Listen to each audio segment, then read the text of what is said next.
The air grew thin and cold as Elias Vance and his young scout, Kale, reached the edge of the canyon. Below them, serpents maw-gaped, a jagged scar carved into the earth, so deep the setting sun couldn't touch its floor. A persistent wind, carrying the scent of pine and distant rain, whistled through the rock formations, a lonely and unsettling sound.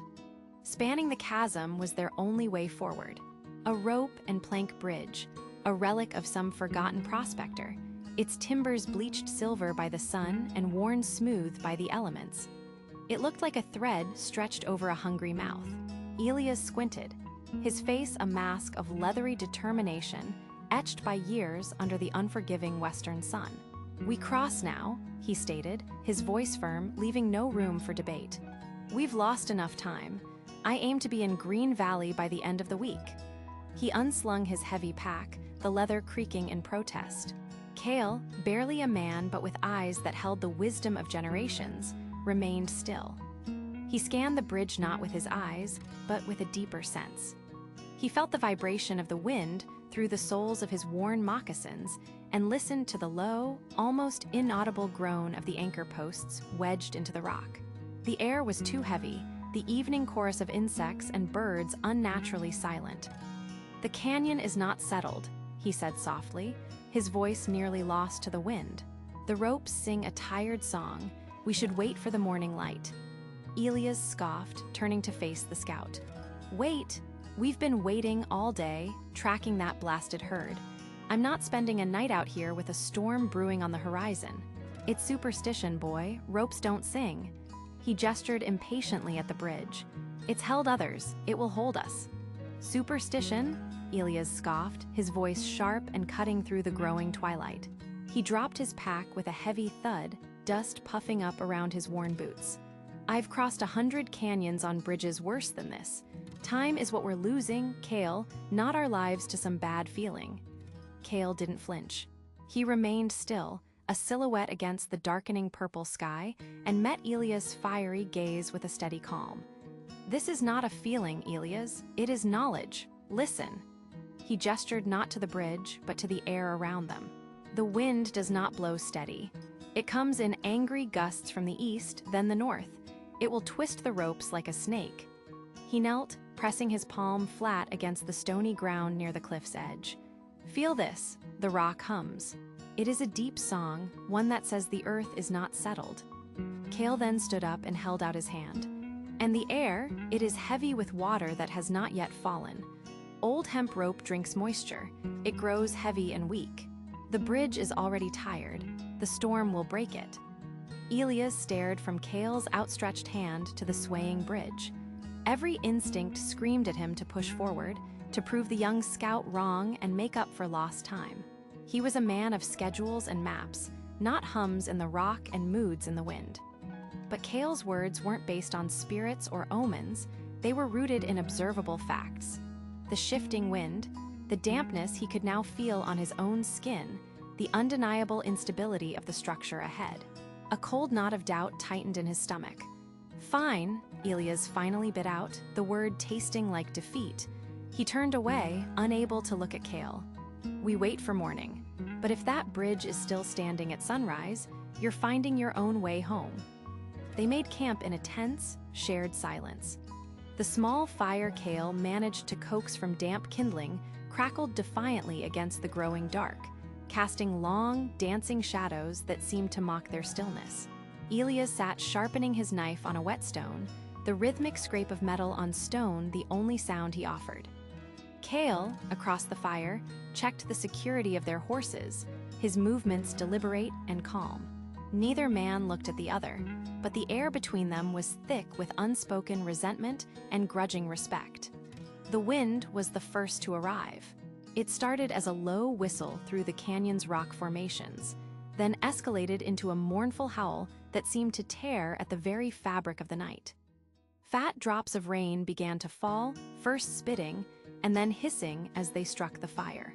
Within minutes, the drizzle turned into a torrential downpour, forcing them to retreat into their small canvas tent. Sleep was impossible for Elias.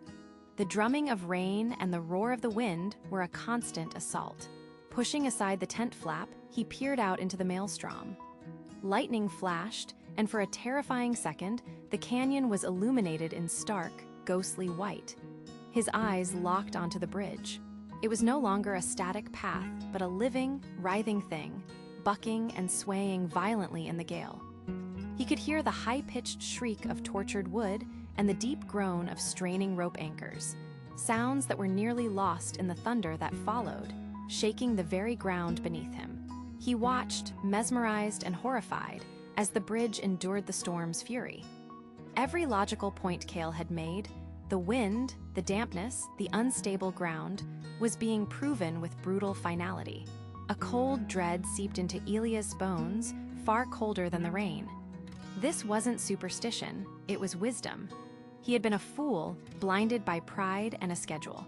He had almost led them to their deaths. He pulled the flap closed, the image of the tormented bridge seared into his mind. The storm broke as suddenly as it had arrived, leaving the world washed in the pre-dawn gray. The air, crisp and clean with the smell of wet sagebrush and damp earth, held a deceptive tranquility. Sleep had eluded Elias. The night's chilling realization played on a loop in his mind. He rose from his bedroll and walked toward the canyon's edge, his boots sinking slightly into the sodden ground. Cale was already there, a still figure gazing into the misty abyss. Following his line of sight, Elias' breath caught in his throat. One of the main support ropes, thick as his arm, had snapped. Its frayed end dangled like a dead serpent, and the entire bridge sagged precariously, a skeleton picked clean by the storm's fury. It was a death trap waiting for the slightest nudge. He stood beside Cale, the chasm of his own pride finally bridged by a single, terrifying night. "You were right," Elias said, his voice raspy, stripped of its usual authority. "You saved our lives." Cale turned his head slightly, his expression unreadable in the dim light, but he gave a slow, deliberate nod. There was no triumph in his eyes, only a shared understanding of the forces they faced. Just then, the first sliver of the sun crested the eastern mesa, spilling golden light across the canyon rim. A final, weary tremor shook the ground beneath their feet, almost imperceptible. It was enough. With a series of sharp, whip-crack sounds that echoed like gunshots, the remaining ropes gave way. The bridge surrendered, plunging into the gorge not with a roar, but with a mournful sigh, swallowed by the shadows below. The silence that followed the bridge's thunderous collapse was heavier than the damp morning air. Elias stared into the abyss, the echoing rumble of phantom in his ears. Where an hour ago hung a treacherous but possible path, now there was only empty space and the distant glint of the river below. The dust settled, revealing the sheer, unforgiving walls of Serpent's Maw. He felt a cold knot tighten in his stomach, not of fear, but of profound isolation. Their mission, once a matter of days, was now a question mark hanging over a chasm. He turned to Cale, who was already scanning the horizon, his expression unreadable but focused. The scout's gaze followed the canyon's rim, tracing lines Elias couldn't see, reading the story of the land. The arrogance that had fueled Elias' impatience just yesterday was gone, replaced by a stark, humbling reality. He had been a fool, and Cale's wisdom had saved their lives. "What now, Cale?"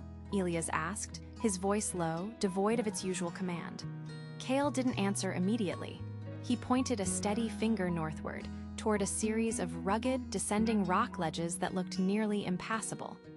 "There," he said, his voice calm, "the old animal trail. It leads down to the gorge floor, where the river runs slower. It's a hard path. Will take us at least 3 days to get across, maybe more if the ground is soft from the rain." He met Elias' eyes. "It is the only way." There was no debate, no argument. Elias saw the truth in the scout's words and the confidence in his eyes. This was Cale's world now, and Elias was just a traveler in it. He looked at the meager supplies they had left, then back at the daunting path Cale had indicated. With a firm nod, he shouldered his pack. "Lead the way."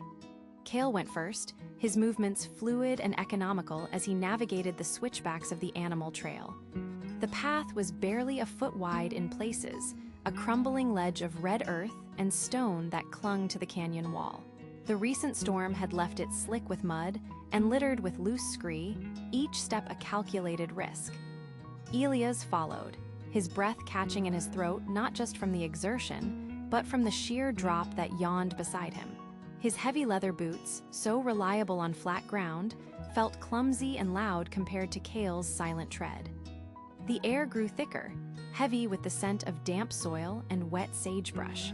For an hour, they descended in silence, the only sounds their breathing and the occasional skitter of a dislodged pebble tumbling into the abyss. Elias focused on placing his feet exactly where Cale had, trusting the scout's innate understanding of the terrain. The initial frustration he'd felt at the bridge was gone, replaced by a grim respect for the forces at play here, and for the young man leading him through them. They rounded a sharp bend, and Cale stopped abruptly, holding up a hand. The trail ahead had vanished. A recent rockslide, a raw scar of mud and jagged stones, had scoured the path clean off the cliff face. It was a 20-foot gap of treacherous, unstable debris. "The storm," Cale said, his voice low and steady. "The ground is weak." Elias' mind, accustomed to practical problems, immediately went to work. He scanned the rock face above the slide. "There," he pointed. "That outcrop looks solid. If I can get a rope around it, we can use it to cross." Cale nodded, his eyes tracing the path Elias suggested. "The footing is loose, but your rope will hold. I will test the ground as you secure it." Without another word, Elias unslung his coil of rope, its familiar weight a comfort in his hands.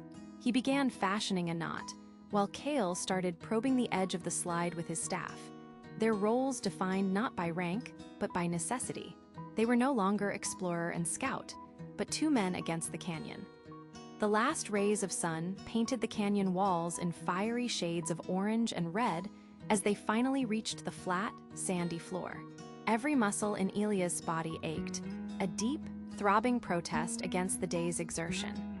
He watched Cale, who moved with an economy of motion that belied his own fatigue. The scout scanned the rock formations, his eyes finally settling on a shallow alcove protected by a weathered overhang. "Here," Cale said, his voice low but firm. "Water is close. I can hear it." There was no argument, no debate. Elias simply nodded, dropping his heavy pack with a thud. While Cale located the small, clear spring trickling from the rock face, Elias gathered dry, brittle wood from the base of hardy desert shrubs. They worked in a comfortable silence, their movements synchronized by a shared, unspoken purpose. Later, as a small, crackling fire pushed back the encroaching chill of the desert night, Elias stared into the flames. The immense, star-filled sky stretched above the canyon's rim like a vast, silent witness. "I was a fool, Cale," Elias said, his voice raspy. He didn't look at the young scout, keeping his gaze on the fire. "Your wisdom, it goes deeper than any map I've ever read. You saved my life." Cale added a piece of wood to the fire, watching the sparks dance upwards. "The land speaks," he replied softly. "Some are just too loud to listen. You are listening now." Elias finally met his gaze and saw not triumph, but a quiet understanding. He nodded slowly. The bridge was gone, their original path lost, but here, at the bottom of the Serpent's Maw, something far more valuable had been built. A partnership forged in humility and respect. They had a long journey ahead, but as Elias settled back against the cool rock, he knew they would face the coming dawn and whatever lay beyond it together.